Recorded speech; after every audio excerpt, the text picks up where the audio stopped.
Hello and welcome back to another breaking news update. My name is Jimmy Boyd and you are watching Boyd News. I want to thank you so much for tuning in today because we're going to be talking about good old Donald Trump. All right, so there's lots of news coming out from him in the last day or so. He was holding a rally in South Carolina and supposedly he made some comments that a lot of people didn't like about NATO. All right, so if you see here on your screen, it says Russia should be able to do whatever the hell they want. So he's referring to countries that are part of NATO that are not paying their fair share of defense spending.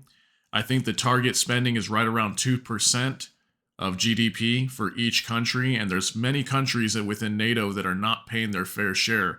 And Trump has come out many times and criticized NATO and stating that NATO's taking advantage of the United States and all these different things. So he spoke very harshly about NATO at this rally here, and I thought it was very interesting. So I've got a video that I'm going to show you right now. We're going to go over this. We're also going to be looking at another video from Senator Marco Rubio.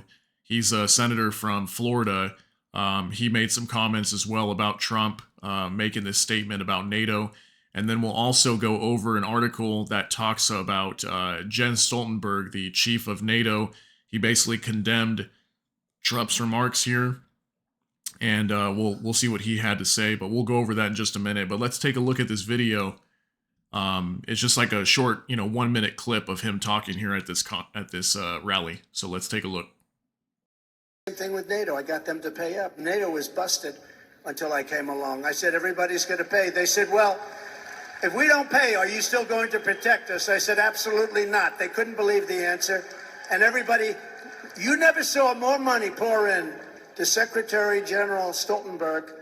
Well, I don't know if he is anymore, but he was my biggest fan. He said, all these presidents came in, they'd make a speech, they'd leave, and that was it.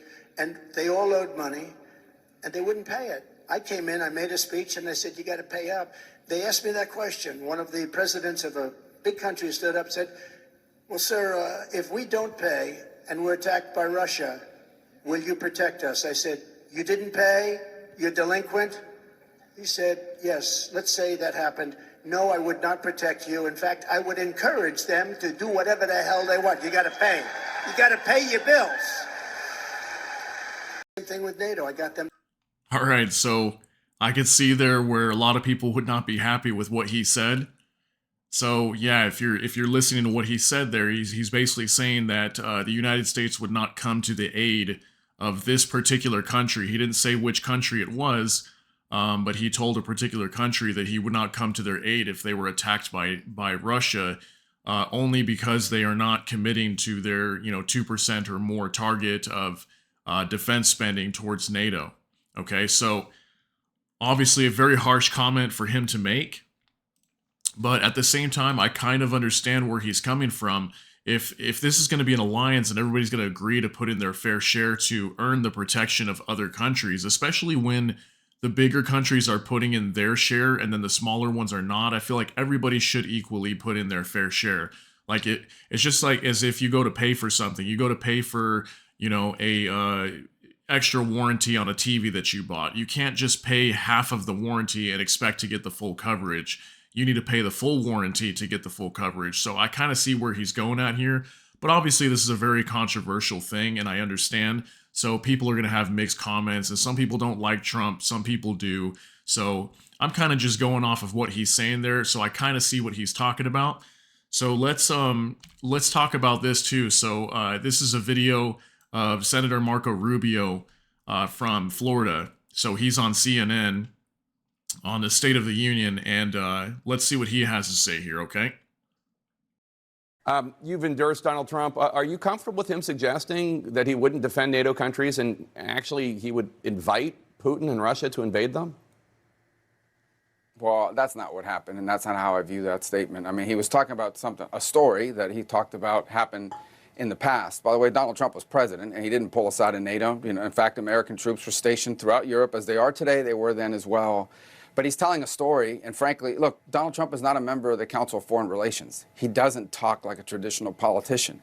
And we've already been through this now. You'd think people had figured it out by now. What he's basically saying is, if you see the comments, he said NATO was broke or busted until he took over because people weren't paying their dues. And then he told the story about how he used leverage to get people to step up to the plate and become more active in NATO. He's not the first American president. In fact, virtually every American president at some point in some way has complained about other countries in NATO not doing enough. Trump's just the first one to express it in these terms. But I have zero concern because he's been president before. I know exactly what he has done and will do with the NATO alliance. But there has to be an alliance. It's not America's defense with a bunch of small junior partners. Some of these are big countries with big economies. Many of them are doing more. The Germans are doing a lot right now. So let's. Okay, so in a way, I have to really agree with Senator Marco Rubio here. So first of all, yes, Trump is not your average politician, okay? He's different, okay? He doesn't speak like your average politician. So he's going to come out speaking very differently. And he always is very harsh, with a lot of things that he says. But at the same time, he speaks in very realistic terms, okay? He speaks in terms of like, if you're not going to pay, you're not going to get what you want, okay? Just like I use the analogy of the whole purchasing a protection plan for a TV or something like that, like a warranty. If you're not going to pay your fair share, why would you expect to have, protection from NATO, basically? It does make a lot of sense with what he's talking about.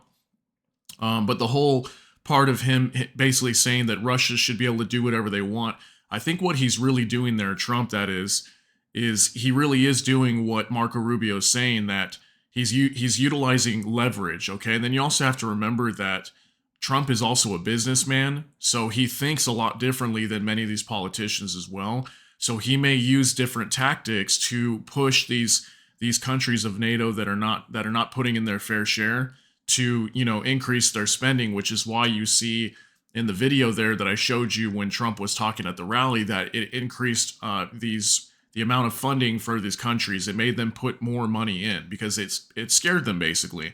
So, excuse me, in a way he is using leverage. So I totally understand that. But let's get into this this article here. So this is going to be talking about the NATO chief, Jens Stoltenberg. Okay, he's the Secretary General of NATO. So NATO leader says Trump puts allies at risk by saying Russia can do whatever the hell they want. Okay, so the head of NATO military alliance warned Sunday that Donald Trump was putting the safety of U.S. troops and their allies at risk after the Republican presidential frontrunner said Russia should be able to do whatever the hell they want to NATO members who don't meet their defense spending targets.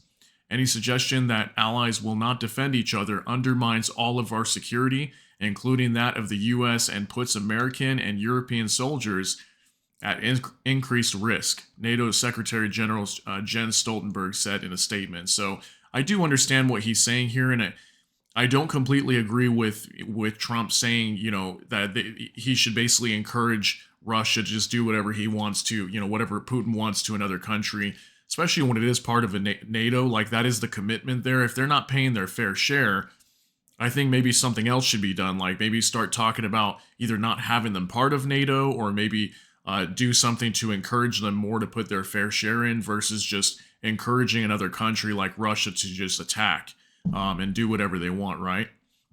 So Trump's remarks caused deep concern in Poland, which was under Russian control in past centuries, and where anxieties are high over the war Russia is waging just across the Polish border in Ukraine. So this is Polish Prime Minister Donald Tusk. He said, "We have a hot war at our border," said Sunday, voicing concerns about whether the United States will show full solidarity with other NATO countries in this confrontation that promises to last for a long time with Russia.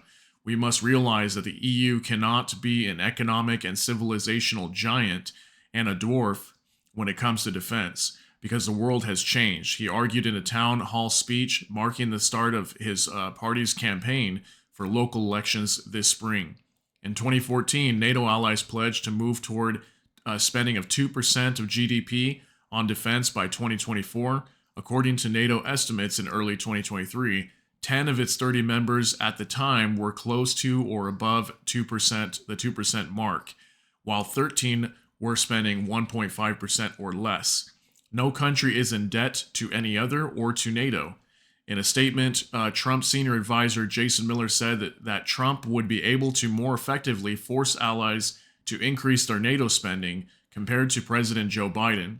and that when you don't pay your defense spending, you can't be surprised that you get more war. So kind of what I was saying there, if you don't put in your fair share, how are you going to expect to have protection, right?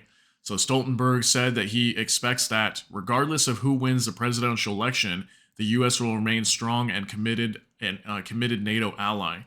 Okay, so obviously that shakes NATO a little bit in their boots, especially these countries that are not putting in their full 2%, and especially if they're putting in much less.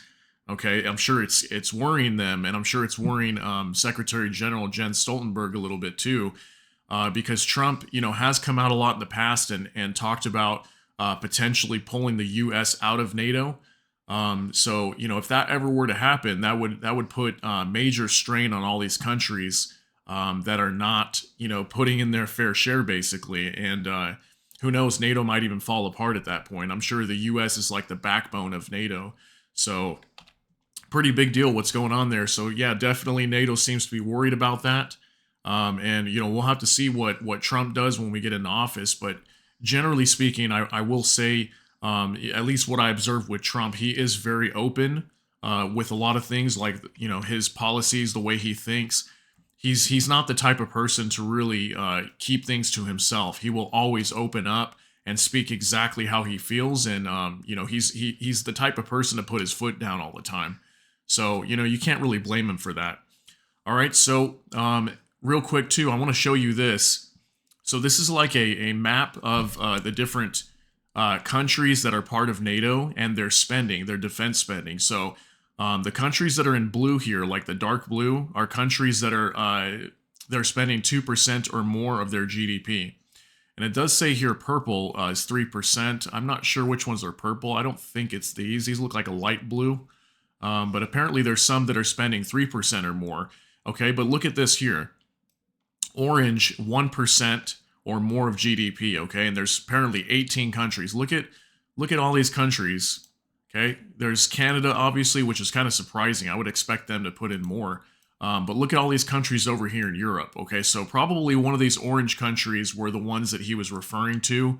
It could have been like Germany or something. I'm assuming it's probably Germany, France, probably one of these big countries over here in Europe that do relatively well economically.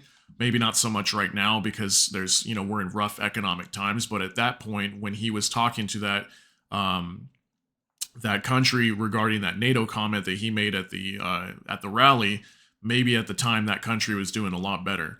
So yeah, look at all these countries, 18 of them, okay?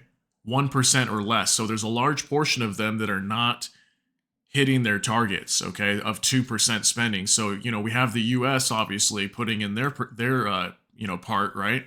And then very few countries that are even over 2% here or higher, okay? And then 3% being these purple countries apparently. So, yeah, it's just something to definitely note there. I mean, I think Donald Trump was really just trying to make a point there. I don't think he would really let that happen where he would encourage Russia to do that, but who knows? I mean, Trump is definitely not your average politician, just like Marco Rubio said there. So anything could happen here.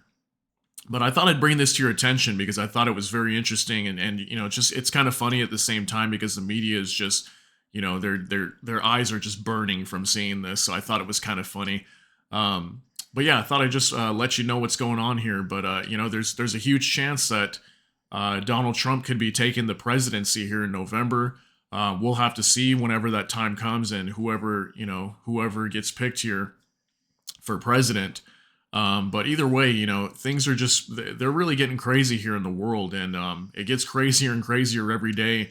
Every day that goes by, the things that are coming out and the things people are talking about. And you would think that NATO would just stand united, and they wouldn't say those kinds of things to each other. But then again, we're talking about Donald Trump here, and he does not hold back on anything that he thinks or feels. So I guess it's kind of expected, right? But I appreciate you being here. I hope you got something out of this. Hope you enjoyed this video. If you did, please hit the like button.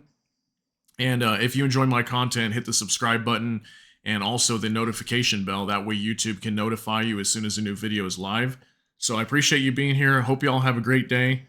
Everybody take care. God bless. And we'll see you in the next one.